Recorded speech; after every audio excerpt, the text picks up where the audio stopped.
வணக்கம் நண்பர்களே, இது உங்கள் பிரசாந்த் கட்ஸ். இன்னைக்கு நம்ம வீடியோ சத்தியமா உங்களுக்கு உச்ச பரவசம் கொடுக்க போகுது. ஏனென்றால் நம்ம தளபதி விஜய் நடித்த தளபதி 69 பற்றிய கடைசி அறிவிப்புகள் வந்துருச்சு. இதுவரை என்ன அறிவிப்புகள் வெளியாகி இருக்கு, அதுவும் யாரெல்லாம் இணைஞ்சிருக்காங்கன்னு விரிவாக பார்ப்போம். இந்த படம் விஜயின் சினிமா வாழ்க்கையை நிறைவு செய்யக்கூடியது. இயக்குனர் எஸ்.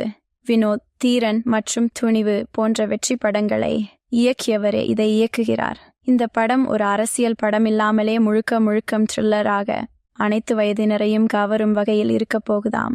அனிருத் இசையமைக்கிறார். அப்படின்னா கண்டிப்பா அந்த பாடல்கள் நம்ம எல்லாரையும் ஆட்டுவிக்கும். அடுத்த பரபரப்பு, யாரெல்லாம் இந்த படத்துல நடிக்கிறாங்கன்னு பாருங்க. முதலில் இந்த படத்தின் முக்கிய எதிரணி வேடத்தில் பாலிவுட் நடிகர் பாபி தியோல் இருப்பார் என்பதுதான் பெரிய செய்தி. அவர் சமீபத்தில் அனிமல் படத்தில் பெரிய வெற்றியை பெற்றார். அடுத்து பூஜா ஹெக்டே. இதுக்கப்புறம் இவரும் விஜயோடன் பீஸ்ட் படத்தில் இணைந்தது நினைவிருக்குமே. இப்பவும் அதே கூட்டணியா திரும்பி வராங்க. பூஜாவோட ரோல் இன்னும் ரகசியமா வைக்கப்படுச்சு. இதுக்கு மேல இன்னொரு முக்கியமான விஷயம், மலையாள நடிகை மமிதா பைஜோ.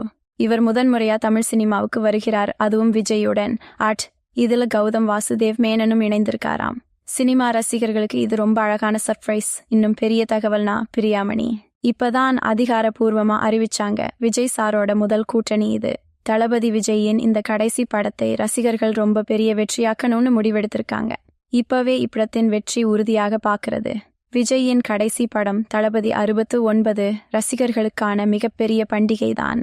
அடுத்த வாரம் நம்ம வீடியோவில் இன்னும் புதுசா சில சினிமா அப்டேட்ஸும் ரிவ்யூஸும் உங்களுக்காக வரப்போறேன். அதுவரைக்கும் நீங்க என்ன செய்யணும்னா இந்த வீடியோக்கு லைக் பண்ணி, கமெண்ட் பண்ணி, சப்ஸ்கிரைப் பண்ணுங்க. இதுதான் உங்க பிரசாந்த் கட்ஸ். சந்திப்போம் நண்பர்களே.